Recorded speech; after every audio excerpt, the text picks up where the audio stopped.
victories shot down the previous October by P-47s over Nordhorn. Losses, however, were not totally one-sided. Gun camera footage taken from Me-109s and FW-190s show kills over Germany of P-38 Lightnings, P-47 Thunderbolts and P-51D Mustangs.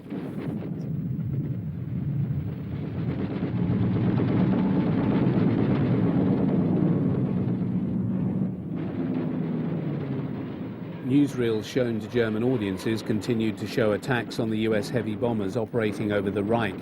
This film is excellent testimony to the destructive firepower of the German fighters when attacking the American heavy bombers. 20 and 30 millimeter cannon fire hitting the bomber airframes caused heavy damage and fire, especially when the cannon shells hit the engines. Of the two main types, the Americans and Germans found the B-24 Liberator to be more vulnerable to attack. By 1945, 8th Air Force was intending to standardize on the B-17.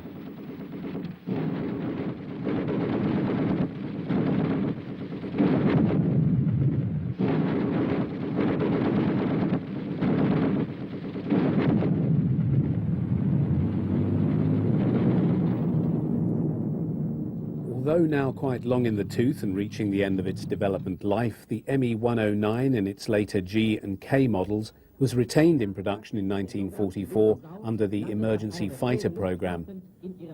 Volume production of a tried and tested aircraft, which was, by the standards of the time, also simple to manufacture, was deemed to be more important in the dire circumstances facing Germany than technical sophistication.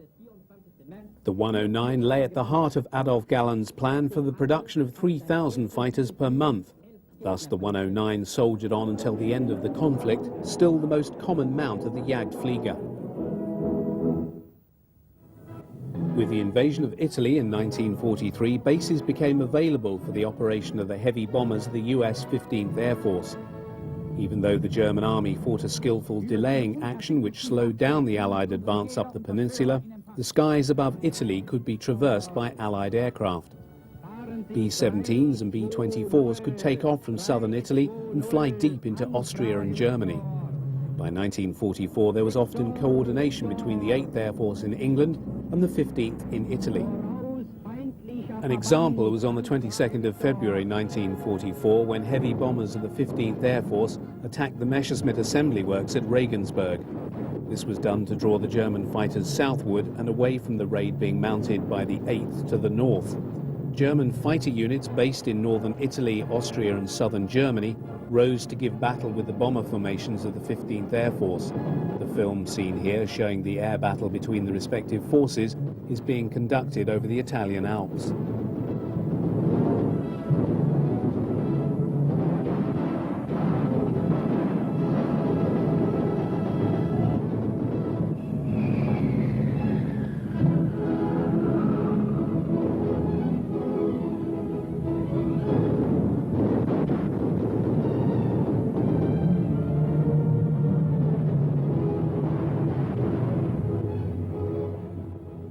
The main German fighter in action here is the 109 G6. In addition to its single 20mm cannon firing through the propeller boss and two 13mm guns mounted on top of the engine cowling, it also carries two 20mm cannon in underwing gondolas. This allowed the G6 to direct heavy fire on the American bombers. Footage here shows the tremendous damage inflicted by the cannon shells.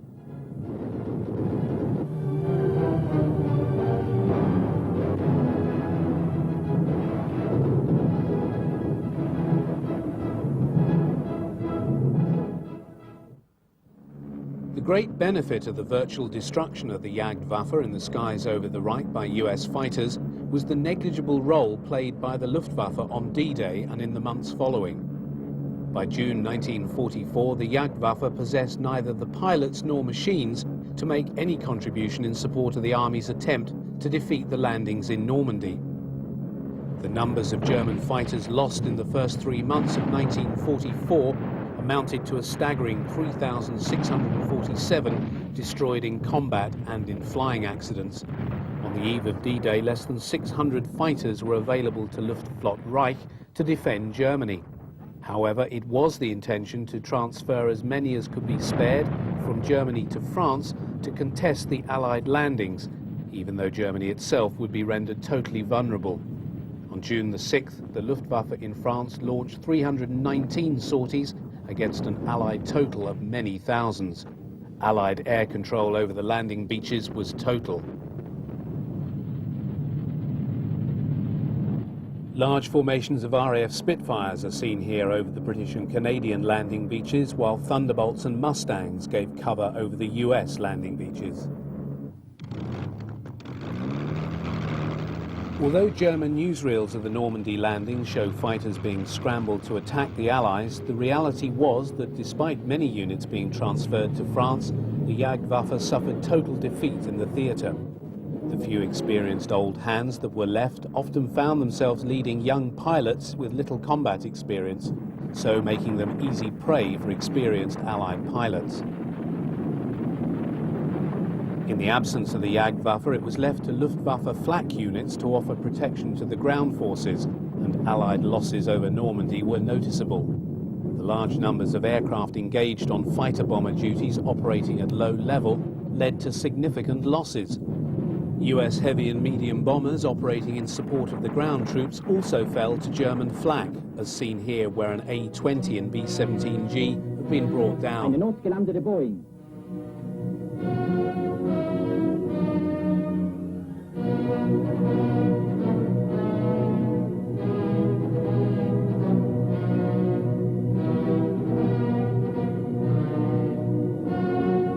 Die Besatzung wird abgeführt.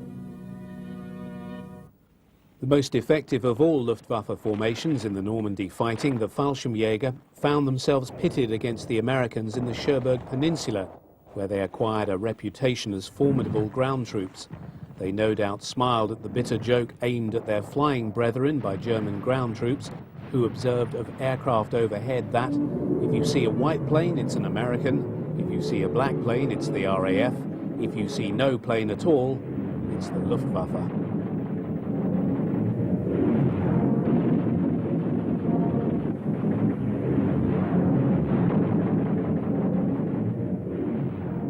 This differed from the image seen back home in Germany on the propaganda newsreels, where 109s and 190s continued to be seen fighting in large numbers against the Western Allies over France.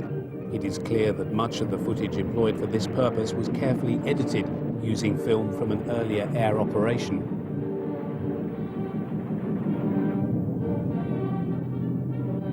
A major casualty of the Normandy campaign was Major Joseph Sepp Wormheller, an expert with 102 victories lost over Alençon in France.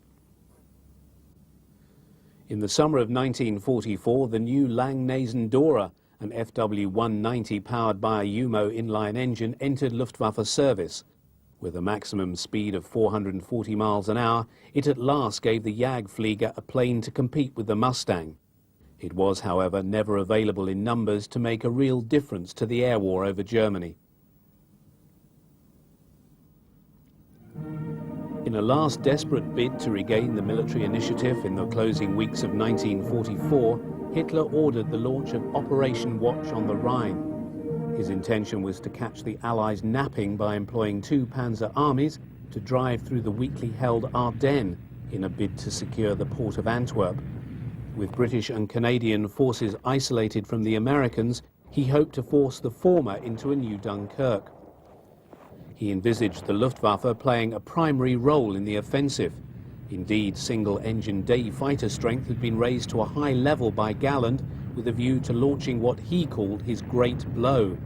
This was a massive assault on US bombers with a view to inflicting horrendous casualties upon them. Hitler cancelled this plan and ordered Galland's carefully husbanded fighters to be employed in the Ardennes offensive. Under the code name of Operation Bodenplatte, 900 fighters and fighters